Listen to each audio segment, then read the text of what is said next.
Hello everybody, this is JT Productions and welcome back to another preview and prediction video. Today I'll be doing a preview and prediction on the Liberty Flames.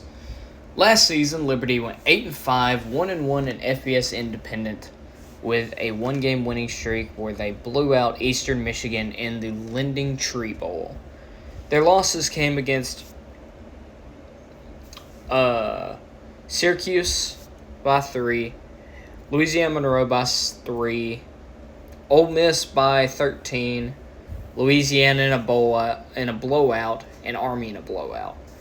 So, besides the last two pretty respectable losses, which those two are still respectable, but you'd want to try to stay in those games.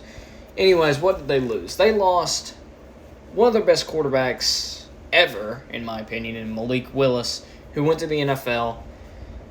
Now, they did replace him with a quarterback who was a rising prospect in 2019 in Charlie Brewer, who transferred from Utah by way of Baylor.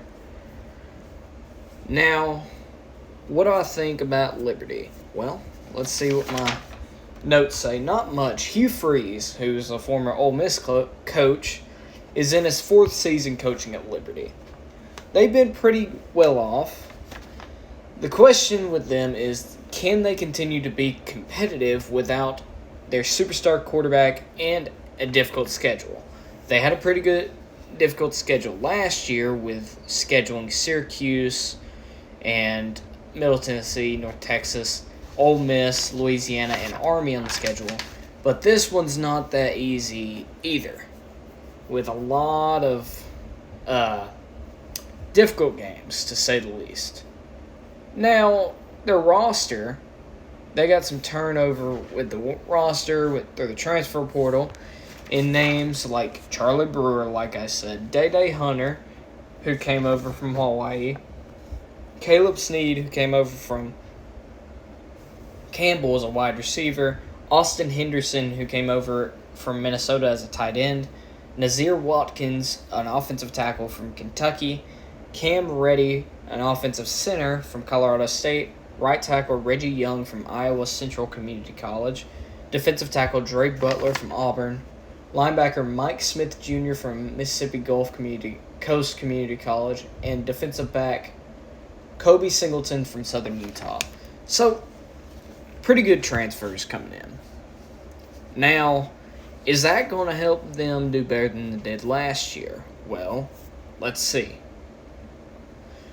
Week 1, not a gimme game. You're on the road at Hattiesburg, Mississippi to take on the Southern Miss Golden Eagle.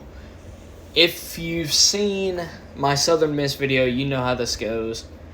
But I have you winning. I don't think you're going to lose this game. You should be more talented than them. Hugh Freeze is a pretty good head coach. So, I think you'll be fine in Week 1. I would not write this off as an easy game. It could turn out to be a trap game for you. But I think you get a win in Week 1. Week 2, you play UAB. This is going to be a tough game. Last year, you played UAB, and you won 36-12, but without Malik Willis. Think about that. Without Malik Willis, how close will this UAB game be?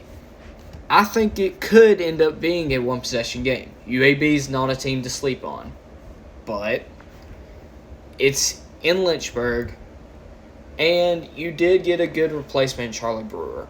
So, I'm going to give you the win. You start at 2-0 before you go on the road to Winston-Salem, take on Wake Forest. You're not going to beat Wake Forest. They have too much firepower. You should be able to keep up in the first half, maybe even into the third quarter, but you're not going to outgun Sam Hartman. So, you take your first loss on the road at Wake Forest before you come back home to play Akron. Akron's one of the worst one of the worst FBS schools. I'm trying to fix that. One of the worst FBS schools in the country. You should win that game easily. Going into another road game in Norfolk, Virginia against Old Dominion. You're 3-1 at this point. Old Dominion, not a team to sleep on. And with the turnover you've had on the offensive and defensive side. I got this as an upset alert for you. I even have you losing this game. I would not sleep on Old Dominion. Old Dominion, they like to run the ball. From what I've seen, now I could be wrong, they like to run the ball, and I just have a feeling that Old Dominion, last year you blew them out, but I have a feeling that Old Dominion's going to come out of nowhere, punch you in the mouth, and just going to have the upper hand the whole game. So you're 3-2 before you go on the road to UMass, one of the worst FBS schools along with Akron. You should win there easily. You're 4-2. Then you play Gardner-Webb. That's a win. 5-2. Then you play BYU. BYU is going to be one of the best teams in the group of 5. And you're not going to be able to stand up to him. Jaron Hall is just going to do superhuman things, and you're not going to be able to keep up. So that's your third loss. You're 5-3. Yeah, 5-3. You go into your bye week before you have to play Arkansas in Fayetteville the week after. And I just don't think you're going to have the horses to keep up with Arkansas. So that's your fourth loss. You're 5-4. Not bowl eligible yet. You have 3 games left. Thank goodness you play UConn. Probably the worst team in the FBS the week after Arkansas. So you go to East Hartford, Connecticut, and you get an easy win. 6-4 before you play Virginia Tech. Virginia Tech bringing in a new coaching staff. They're bringing in Penn State's old defensive coordinator.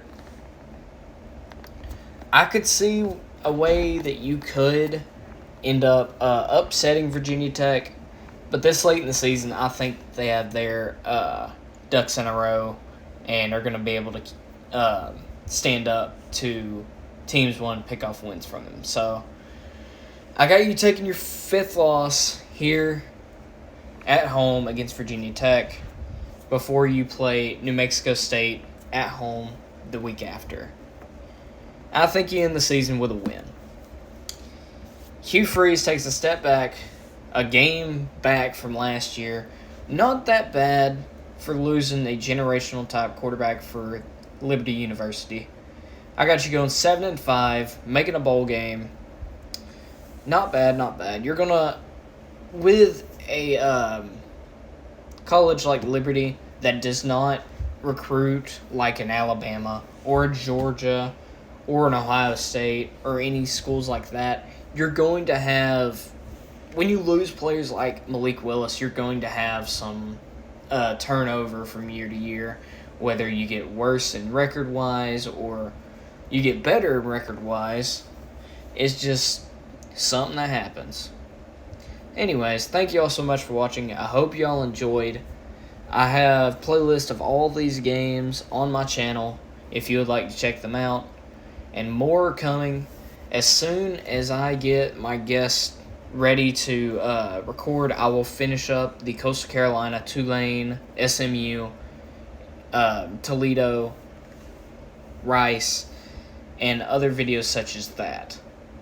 So anyways, hope y'all enjoyed, and Go Dogs.